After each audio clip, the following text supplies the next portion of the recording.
Welcome to my humble little office. My name is R. Keith Andrews. I'm a spiritual guide and paranormal adept. The journey continues today on March 28, 2021 at roughly 4:05 a.m. Yesterday was a little on the exciting side, busy side, not really exciting. In any event, um, we have been talking about success. What makes someone successful? And in all fairness, it is really not a question about what other people think makes you successful. Now, I could go on and on about the things I've been through.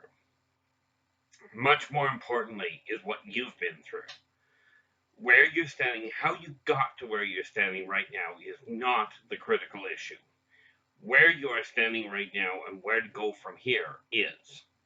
Now, I was told, much like many of you were, that you have to have your life in order by the time you're 20 in order to be successful. Well, it was a wonderful thought. And as I was told by one young lad, it would have been nice if he'd have listened to me in the first place. After over 80,000 clients under my belt, okay, over 45 years now, okay, I have found that the massive majority of people have no clue what they want to do when they grow up. They don't know where they want to go. They have no clue what they desire out of life until they're in their late 40s, early 50s. And a massive number of those, the massive majority of those, get to 40, 45 years old. And that's where all of a sudden it's like, oh, I'm having a midlife crisis. Well, the midlife crisis, in a nutshell, is this. I heard one gentleman say, I'm getting divorced because I did not see my life as this when I was younger. This is not what I saw my life as. People call this a midlife crisis. Well, we call it a midlife crisis, I think. It's just my personal interpretation. Most people, by the time they're about 75, 80 years old, their life is pretty much winding down. Now, in today's world, people are regularly living over 100, which is amazing in and of itself, given the way that we treat each other. But midlife, 45, 50 years old, and there's your midlife crisis. I don't like where my life is. I have no idea where I want it to go. Newsflash, doesn't matter where you want it to go. What matters is where you are and what you're content with. If you're not happy with part of your life, now, before you get any older, right this second, while you're while you're listening to this video, right now is when to start. Take a look at what you're not content with. Okay, and that's what you start altering. Here's how easy it is. If you're not content, like yesterday I went out and bought a bunch of things, okay, that I desired. Now, I've shown you the odds and ends of these before, okay? Now, for those of you that don't know, that is a Triceratops. There's a useful piece of information for you, unless you're becoming a paleontologist. Now, by the time I got into kindergarten, I've been studying dinosaurs for quite a while. Now, here's the thing. Back on track here. If you're not content with something, okay, then make a change to it. Now, once you've done something, you cannot undo it. Now, here's a prime example, for instance. Let's just take a look at what we're dealing with here. Okay, now, well, that worked well. Let's not do that. Okay, these are the elected ones. Now, that figure comes in a box very similar to like this. Clearly, I'm not going to be able to paint it. Okay, unless I'm not content with the fact it's inside a box. So, the obvious issue, if you're not content with something, change it. In this case, that's a recycling bin beside me, by the way.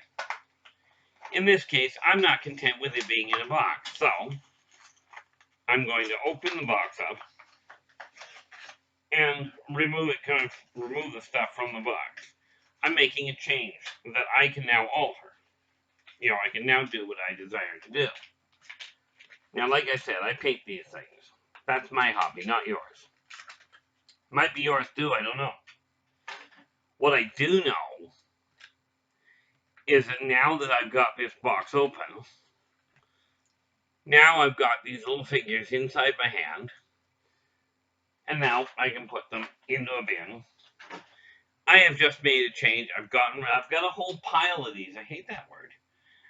I have a whole pile of these little boxes here right beside me that I have to open in order to get to paint them. Figure out what you're not content with. It's the easiest thing in the world to work with. If something is not making you content, not helping you be happy, it's time to look at seriously changing it. But remember, karmic law is critical. In other words, be true to yourself first. Do unto others as you desire them to do unto you. Energy out, energy in. Now, I take a look at one of the biggest things I get asked is how do I get my finances from where they are to where I desire them to be? And for me, it was real simple. Don't spend as much as what you're making. Of course, coming from a poor background, and in all fairness, it was only poor financially, at least from my perspective. Okay, spiritually speaking, my parents were phenomenal. Okay, in a lot of ways they were phenomenal. But what I found was this. I went into business. My business license is back there. I have a sign up here that says literally, we have legally attained a minimum of $2,000 by March 31st, 2021. Okay, at 1 minute to midnight. Now, here's the thing. I attained that. I made that $2,000. $2,000, by the way, is all it takes me to run my entire household.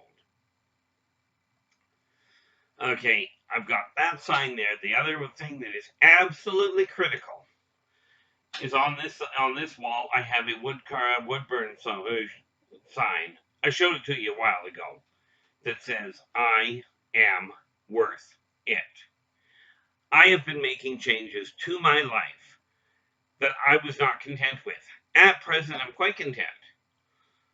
Okay, I'm still not where I desire to be, so I'm still eliminating the things that aren't working. But I'm debt free. So when I talk to you about what I did to get there, now, granted, I had a real bonus of a boost up. Okay, and it's a lousy boost up. My parents both passed away. The estate cleared. I could have taken that money and done like a lot of people that I've talked to, and just burnt the entire thing and spent it on all sorts of luxuries that I desired to have and didn't require. Instead, what I did was took that lump sum of money and I wiped out all of my past debts. They're all gone, all of them. Okay, got all my utilities up to date. They're all up to date. Now, as of yesterday, everything is paid and the rent is sitting in the bank. Now, to be clear, your rent or your mortgage is exactly the same bill. The difference, I rent, so I give my money to a landlord. Landlord handles the building. Okay, the owner of the building pays property taxes, pays rent.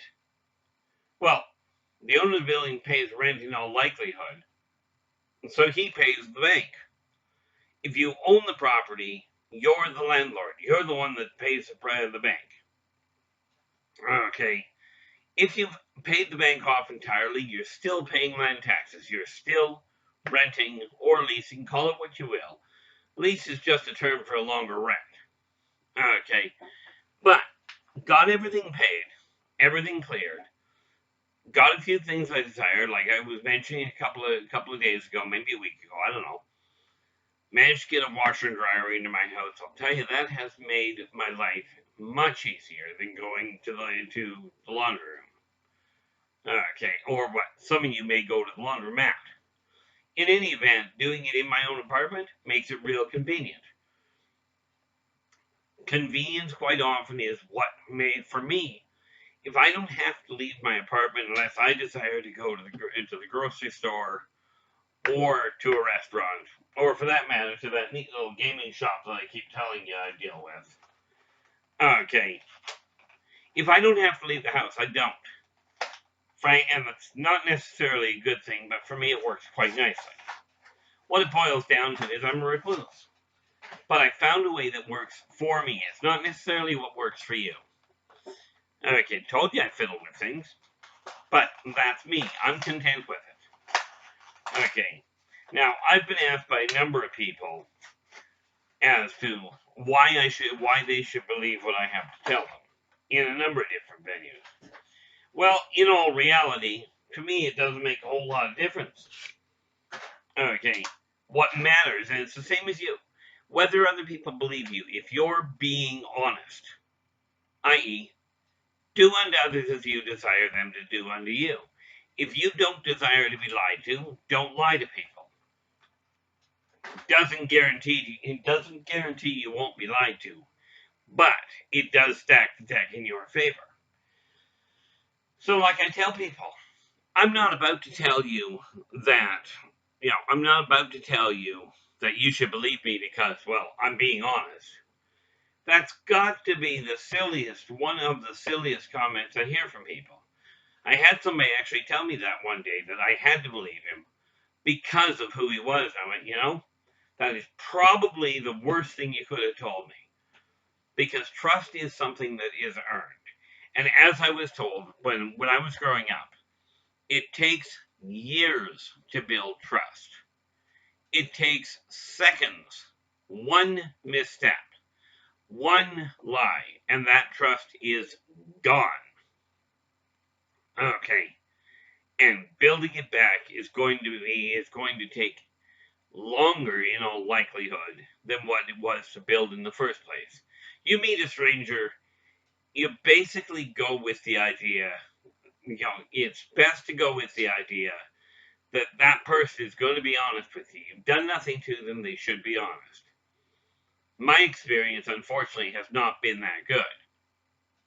So what I came to the conclusion of is assuming, and this is an absolutely bad idea, but what I have a tendency of doing is assume that what people are telling me is either deliberately misleading, aka a lie, or they just flat out don't have all the information and aren't giving me anything that they don't have the information to give me the straightforward information.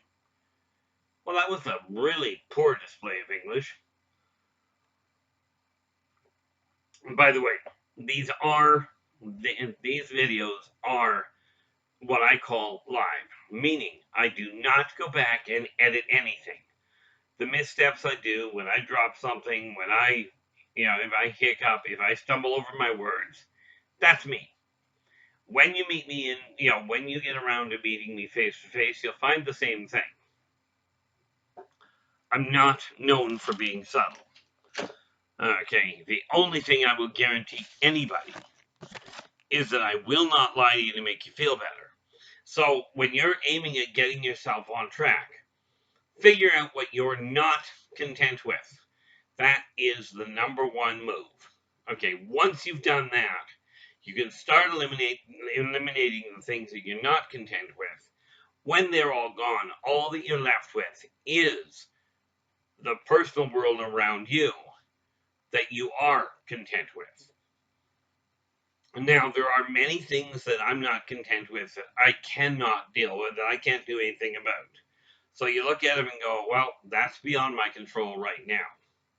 For instance, I am not content with the number of people that get licenses that clearly do not know how to drive. Okay, I know of one case in particular, and this would be, I guess, 30 years ago now. Yeah, roughly 30 years ago, I think. Maybe only 20, but you get the idea. The person was taking their practical driver's license. They were behind the wheel of a car. They were in control of the car. The instructor, the guy that was testing them to see if they were good enough to get their license, was sitting right beside them. The student that was getting their license, the young adult that was testing for their license, drove the wrong way down a 3-lane highway. Now, to me, this should have been categorical. Okay, you failed. That's just the end of it. To say this kid got her license. Now, this is what I mean by there are people out there that are driving that have no business behind a wheel. Okay. I mean, the reality is, that's one of those things I look at going, driving is a privilege. It is not a right, as so many people think. It's my right. And I see kids that are 16, 17-year-olds going, it's my right to drive. I want to drive. I also see seniors that can no longer see straight, okay, that are driving. And when they're moving about without the car, they do not have the reaction time to drive. And they still will stand there going, it's my right to drive. Well, just to be clear, we are talking about a 2,000-pound weapon, a massive chunk of metal and other things, traveling at staggering speeds, especially when you compare it to walking. Okay, and these people say it's my right to drive. Well, no, it's not. It's your privilege to drive. And that privilege somebody has to start taking these licenses and either not giving them in the first place or pulling them. It is absolutely inconvenient to not be able to drive. Lord knows sooner or later I'm not going to be able to. Okay. Sooner or later it will get to that point. But hopefully I'm of the right mindset at that time, and there's no indication I won't be, that when I feel it is no longer safe for me to drive, that there's no way to compensate for it. Hopefully I have the brains to go, here's my license, I don't want it anymore. I'm not safe to drive. That is the responsible thing to do. Now, can I say for certain I'll be in that boat? Frankly, I'm not in that boat, so I cannot say for certain. I can tell you that is my belief. Okay, but I can't do anything about it right now. Now, if you're one of these people that says, I desire to be able to change that, get into politics. Politicians are still people. Say what you will about them, say what you will about their integrity. Politicians are people, and they have a massive job trying to make everybody happy, trying to operate in a world where the world seems to think if you've got money, you've got more rights than the person that doesn't. And this is this is corroborated, I think is the right word, by the number of people that go, I've got money, so if I give you this, just turn the other cheek and don't tell me. Don't tell anybody. This extra money will make it right. Money doesn't make it right. I heard of one genius with this whole COVID thing going on. I heard of one genius that went, I'm too rich to get COVID. Well, I'll tell you, COVID doesn't care how much money you've got. Now, that said, when I got all of my debts paid off, got all my utilities up to date, like I got a bill in the other day, and instead of going, oh my gosh, I can't pay this bill. I've got this bill, I can't pay it. Well, actually I could, but then I'd be without rent. So I'm going to put that over here and I'm going to ignore it for now. The other day I got the bill and went, oh, look, my power bill came in. Put that there, got on the computer, paid the bill. Still got money in the bank. My stress level collapsed when I got finances under control. Okay. And I get told if you're having trouble with money, if you're low on money, cut back. Work within your income. Well, that's a cute thought. I like it. If your income is only half of what you require, including your rent, there's not much room you can cut back. So the other option is the one that I took to. Find a different way to generate more income. Okay, now I already had a 40-hour-a-week job. It wasn't enough because I had done some stupid things. I'd overextended. The point being this, I didn't have the money. I didn't know how to cut back, but I sure knew how to work more. So I opened my own business. Today, I am debt-free. Okay, I did not cut back and stop getting the things I desired, even right now. And I went way overboard on this one. Okay, I went and splurged a little. But it was also the last thing that I'm going to splurge on. I've already made this commitment. I've already dealt with Christmas, and I'll get to that in a little while, but, well, not today. I've already got halfway through buying my Christmas stuff, I think. I've got a lot of it bought. If I buy nothing else for Christmas, if I make nothing else for Christmas, or for birthdays, it doesn't matter. I've got it all sitting in my house, already paid for. It's dealt with. Okay, this kind of stress release. Okay, it was suggested when I was getting my finances straightened out, it was suggested that because it was costing me a few dollars a month for an actual business account, that I kill the business account so I could get ahead. I just dug my heels in and went, no, because that little bit of money, that little piece that says that is a business account, that piece sat here and made me feel that sign over there, I am worth it. Okay. Now, that helped me stabilize everything, keep my head on straight, and go, I'm making progress. Right this moment, I can look at the finances of my world and go, I've got one thing organized, one thing in my life that is absolutely solidly organized that I can count on. Okay. As long as I keep doing what I'm doing, as long as I keep making at least what I'm making, I have enough to work with. Got my finances in order. Now, in my own personal life, well, I'm a gamer. Okay, I play Dungeons and Dragons and the like on old style tabletop. Now, some of you out there know how that is. Now, this funny little book I've shown you a number of times. This book, I'm still actively gaming since 1976. This book is a book written by a gamer with gamers in mind. Okay, can't show you, but that said, okay, I've got a lot of things tied to it that are being built with it. But this is what I call success. In grade 10, I decided I was going to write a series of books. Now, grade 10, I think you're like 15 years old. Okay, 14, 15 years old. I made that decision. Here I am at 50. Right now I'm 57. When I published that book, I was 56. Okay, so we are talking 40 years after I made the decision. I stayed with it. Persistence gets you where you're going. It takes patience. It takes a purpose. It takes a plan. It takes persistence. And it takes patience. 40 years ago, okay, roughly 40, well, heck, I'll be 48, so probably just over 40 years ago. I'm not entirely certain. I'd have to go back and look. But I came up with an idea decades back. It has been seen. Another, for me, major success. Have you started writing a book? Have you got an idea in mind that you think would make a good story? Okay. Now, I am not the best writer on the planet. I'm not the worst writer on the planet. Okay.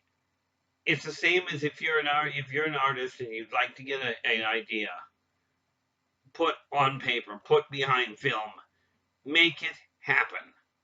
Okay, if that's what you see as being successful, and every little success, everything, starting with the first success of the day. When I get up, okay, and in my case, I think I got up at about 2:30 this morning. In case you're wondering what I'm checking, I'm literally checking. Yep, 2:45 this morning. I got up. Okay. First thing in the morning, I get up, wake up, do what I need to get organized. Turned around, made my bed, get out to the office. Of course, grab my coffee in mind. Okay, now, first success of the day, get myself out of bed. I did think about rolling over and go back to sleep. Thought about it a lot. That lasted about a minute and a half. Okay, I thought it was a lot. Got up, my first success was done. Okay, got my list of different tasks together. I think this is it. Yep, that's the one I'm working on. This one right here. My little list of tasks for the day. Got a couple of them checked off already. And the first one on my list, of course, was make sure I got breakfast. Now, to be clear, and I've heard arguments about this, but breakfast is break fast. Stop from not eating. First meal of the day, whatever the food you're eating, most people that I talk to seem to think bacon and eggs, or possibly pancakes, toast, that sort of thing, that's breakfast. For me, breakfast is whatever hits the table first. Okay, I've been known to eat steak for breakfast. I've been known to eat pasta for breakfast. You know, I've been known to eat beans for breakfast. It's called food. First meal of the day. Now, that's my opinion. There's lots of varying ones out there. I'm not the only opinion. I am the only one. I'm the only one that can make decisions for me. Okay. Now, the reality of it is this. In order to be successful for you, you're going to have to be the one to get up and do it. You are. Everybody can tell you have to, but I'll tell you, even if a doctor goes, you got to quit smoking because it's bad for your health. Okay. That it may well be. But the doctor telling you, though, that won't matter if you keep lighting up a cigarette. You have to make the decision, I'm no longer going to smoke. Okay. Now, people talk about it. There's a lot of things about addictions and what have you, but success lies in your hands. Now, I'm going to bring this to a close. We are at the end of that, because I keep these to a half hour for a reason. Okay, but give us a thumbs up, subscribe to our channel so you can see the rest of the videos as they come out, and absolutely share them with the people that you know, especially if you know people that you think will benefit. I mean, I've seen people do weirder things. Anyway, until we talk again, take care of yourselves and each other. Oh, before I finish that thought, at the bottom of the videos, you'll find a list of ways of contacting me. You'll also find a list of different publications that I have put in print that can be ordered only directly through me at this time. If you've got questions, or more to the point, when you have questions, contact me and ask. Okay, I will do my best to get back to you as quickly as possible.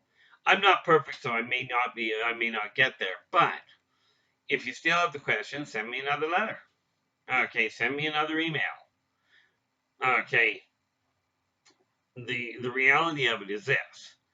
Okay, I will do my best to get back and answer the question for you. Okay, if there's enough of the same type of question, I undoubtedly will do another video, a side video, if you will. But until we talk again, give us a thumbs up, hit the subscribe button. Until we meet again, take care of yourselves and each other, and for pity's sakes, stay positive.